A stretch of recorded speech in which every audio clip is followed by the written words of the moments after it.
ಆರ್ಫೆ info YouTube channel ಸ್ವಾಗತ. ಈ ವಿಡಿಯೋದಲ್ಲಿ ಪೇಪರಲ್ಲಿ ಒಂದು ಆರ್ಟಿಕಲ್ ಬಂದಿತ್ತು. ಕೆಸೆಟ್ ಪರೀಕ್ಷಾ ಆಕಾಂಕ್ಷಿಗಳಿಗೆ ಕೆಇಎಯಿಂದ ಒಂದು ಆಘಾತದ ಸುದ್ದಿ ಇದೆ ಅಂತೇಳಿ. ಅದೇನೋದನ್ನು ನಾನು ಈ ವಿಡಿಯೋದಲ್ಲಿ ತಮಗೆ ಡೀಟೇಲ್ ಆಗಿ ಹೇಳ್ತಾ ಬರ್ತೀನಿ ಅಂತೆ. ಮತ್ತು ಡಿಸ್ಕ್ರಿಪ್ಷನ್ ಬಾಕ್ಸಲ್ಲಿ ವಾಟ್ಸಪ್ ಮತ್ತು ಟೆಲಿಗ್ರಾಮ್ ಕೆಸೆಟ್ಗೆ ಸಂಬಂಧಪಟ್ಟಂಥ ಯಾವುದೇ ಮಾಹಿತಿ ಇದ್ರೂ ಅಪ್ಡೇಟ್ ಮಾಡ್ತಾ ಇರ್ತೀನಿ. ಇಂಟ್ರೆಸ್ಟ್ ಇದ್ದವರು ಜಾಯಿನ್ ಆಗ್ಬೋದು. ಹಾಗೆ ಇಲ್ಲಿ ಪೇಪರಲ್ಲಿ ಕೊಟ್ಟಿರುವುದೇನು ಅಂತಂದರೆ ಸುಮಾರು 23 ವಿಷಯಗಳಿಂದವಲ್ಲ, ಈ 23 ವಿಷಯಗಳ ಅಭ್ಯರ್ಥಿಗಳು ಕಡ್ಡಾಯವಾಗಿ ಬೆಂಗಳೂರಿಗೆ ಹೋಗೋದು ಅನಿವಾರ್ಯ ಆಗಿಬಿಟ್ಟಿದೆ. ಇಲ್ಲಿ ಇವರು ಡಿಸ್ಕಷನ್ದಲ್ಲಿ ಹೇಳೋದೇನು ಅಂತಂದರೆ, ಭಾಳಷ್ಟು ಜನರು ಮಹಿಳಾ ಅಭ್ಯರ್ಥಿಗಳಿರ್ತಾರೆ ಮತ್ತು ಅಂಗವಿಕಲರು ಇರ್ತಾರೆ, ಅಂಧ ವಿದ್ಯಾರ್ಥಿಗಳಿರ್ತಾರೆ, ಬಡವರು ಇರ್ತಾರೆ. ಇವರೆಲ್ಲ ಬೆಂಗಳೂರಿಗೆ ಹೇಗೆ ಹೋಗೋದು? ಅದು ಏನಿದೆ, ಒಂದು ಬೆಳಗ್ಗೆ ಹೋಗಿ ಸಾಯಂಕಾಲ ಬರುವಂಥದ್ದು ಅಲ್ಲ, ಒಂದಿನ ಹೋಗಬೇಕು, ವಸತಿ ಇರಬೇಕಾಗುತ್ತೆ. ಇಂಥ ಒಂದು ಸಮಯದಲ್ಲಿ ಅವರು ಮತ್ತು ಇನ್ನೊಂದು ಇಲ್ಲಿ ಆರ್ಟಿಕಲ್ದಲ್ಲಿ ಇನ್ನೊಂದೇನು ಅಂತಂದರೆ, ಹಿಂದೆಲ್ಲ ಈ ವ್ಯವಸ್ಥೆ ಇರಲಿಲ್ಲ.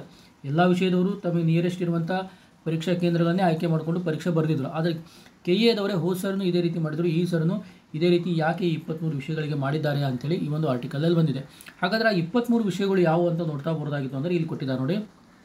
ಈ 23 ವಿಷಯಗಳ ವಿದ್ಯಾರ್ಥಿಗಳು ಕಡ್ಡಾಯವಾಗಿ ಬೆಂಗಳೂರಿನೇ ಮಾತ್ರ ಆಯ್ಕೆ ಮಾಡಿಕೊಳ್ಬೇಕಂತ ನೋಟಿಫಿಕೇಷನಲ್ಲಿ ಕೊಟ್ಬಿಟ್ಟಿದ್ದಾರೆ. ಅದ್ಯಾವುದು ಅಂತಂದರೆ, ಭೂಗೋಳಶಾಸ್ತ್ರ, ಪ್ರವಾಸೋದ್ಯಮ ಮತ್ತು ನಿರ್ವಹಣೆ, ಸಮೂಹ ಸಂವಹನ ಮತ್ತು ಪತ್ರಿಕೋದ್ಯಮ, ಮನೋವಿಜ್ಞಾನ, ಅಪರಾಧಶಾಸ್ತ್ರ, ಕಾನೂನು, ಸಂಸ್ಕೃತ, ಜಾನಪದ ಸಾಹಿತ್ಯ, ಉರ್ದು, ಸಾರ್ವಜನಿಕ ಆಡಳಿತ, ಪರಿಸರ ವಿಜ್ಞಾನ, ಗೃಹ ವಿಜ್ಞಾನ, ವಿದ್ಯುನ್ಮಾನ ವಿಜ್ಞಾನ, ಭೂವಿಜ್ಞಾನ, ಪುರಾತತ್ವಶಾಸ್ತ್ರ, ಮಾನವಶಾಸ್ತ್ರ, ಮರಾಠಿ, ತತ್ವಶಾಸ್ತ್ರ, ಮಹಿಳಾ ಅಧ್ಯಯನ, ಭಾಷಾಶಾಸ್ತ್ರ, ಪ್ರದರ್ಶನ ಕಲೆ, ಸಂಗೀತ ಮತ್ತು ದೃಶ್ಯಕಲೆ. 23 ವಿಷಯಗಳಲ್ಲಿ ಯಾರು ಕೆಸೆಟ್ ಪರೀಕ್ಷೆ ಬರೀಬೇಕಂದ್ಕೊಂಡಿರೋ ಅವರು ಕಡ್ಡಾಯವಾಗಿ ಬೆಂಗಳೂರಿಗೆ ಹೋಗಬೇಕು.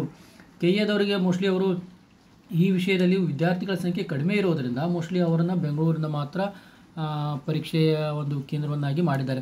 ಆದರೆ ಹಿಂದೆಲ್ಲ ಹಾಗಿರಲಿಲ್ಲ. ಹಿಂದೆ ಈ ವಿಷಯದ ಅಭ್ಯರ್ಥಿಗಳು ಸಹಿತ ತಮಗೆ ಬೇಕಾಗಿರುವಂಥ ಸೆಂಟರ್ಸ್ಗಳನ್ನೇ ಆಯ್ಕೆ ಮಾಡ್ಕೊಳ್ತಿದ್ರು. ನಿಯರೆಸ್ಟ್ ಇರುವಂಥ ಸುಮಾರು ಅವಾಗ 10 ಸೆಂಟರ್ಸ್ಗಳಿದ್ದು, ಆ 10 ಸೆಂಟರ್ಗಳಲ್ಲಿ ಎಲ್ಲಾದರೂ ಹೋಗಿ ಎಕ್ಸಾಮ್ ಬರ್ತಿದ್ರು. ಬಟ್ ಈಗ ಕೆಇಎದವರು ಈ 23 ವಿಷಯಕ್ಕೆ ಒಂದೇ ಒಂದು ಸೆಂಟರನ್ನು ಮಾಡಿದ್ದಾರೆ. ಹೀಗಾಗಿ ಇವತ್ತಿನ ಒಂದು ಆರ್ಟಿಕಲ್ ಬಂದಿದೆ, ಕೆಸೆಟ್ ಆಕಾಂಕ್ಷಿಗಳಿಗೆ ಆಘಾತ ಅಂತೇಳಿ.